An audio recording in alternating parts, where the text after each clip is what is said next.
முழுவதும் அதிக கட்டணம் வசூலிக்கப்படும் 372 சுங்கச்சாவடிகளை அகற்றக் கோரி அக்டோபர் 1ஆம் தேதி முதல் வேலைநிறுத்த போராட்டத்தில் ஈடுபட போவதாக அகில இந்திய மோட்டார் காங்கிரஸ் தலைவர் பீம் பத்துவா தெரிவித்துள்ளார். இந்த போராட்டத்தில் 72 லட்சம் லாரிகள் பங்கேற்கும் என்றும் அவர் கூறியுள்ளார். நாமக்கல் அருகே விவசாயி துப்பாக்கியால் சுட்ட அவரின் உறவினரை போலீசார் தீவிரமாக தேடி வருகின்றனர். குடிக்கு பணம் தராத ராமசாமி என்ற விவசாயியை அவரின் மாமனார் அள்ளிமுத்து துப்பாக்கியால் சுட்டுவிட்டு தப்பி சென்றார். படுகாயமடைந்த ராமசாமிக்கு அறுவை சிகிச்சை மூலம் குண்டு அகற்றப்பட்டது.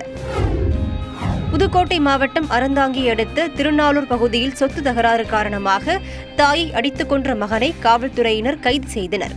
கைதானவர் உடம்பில் காயம் இருந்ததால் அவர் சிகிச்சைக்காக அரசு மருத்துவமனையில் அனுமதிக்கப்பட்டுள்ளார்.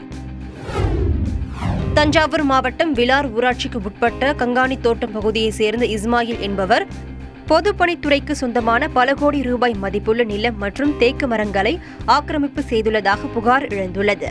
அவர் மீது உரிய நடவடிக்கை எடுத்து நிலத்தை மீட்க வேண்டும் என அப்பகுதி மக்கள் கோரிக்கை விடுத்துள்ளனர்.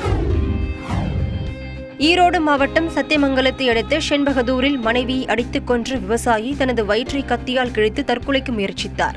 இரத்த வெள்ளத்தில் கிடந்த பொன்னுசாமியை மீட்ட பொதுமக்கள் அவரை கோவை தனியார் மருத்துவமனையில் சிகிச்சைக்காக அனுமதித்தனர். காஞ்சிபுரம் அருகே நகைக்கடை ஊழியர்களை தாக்கிய மர்ம கும்பல் 60 லட்சம் ரூபாய் பணத்தை கொள்ளையடித்து சென்றது. வேலூர் குடியாத்தத்தில் இருந்து 3 பேர் நகை வாங்குவதற்காக பணத்துடன் காரில் சென்னைக்கு சென்று கொண்டிருந்த போது இந்த சம்பவம் நடைபெற்றது.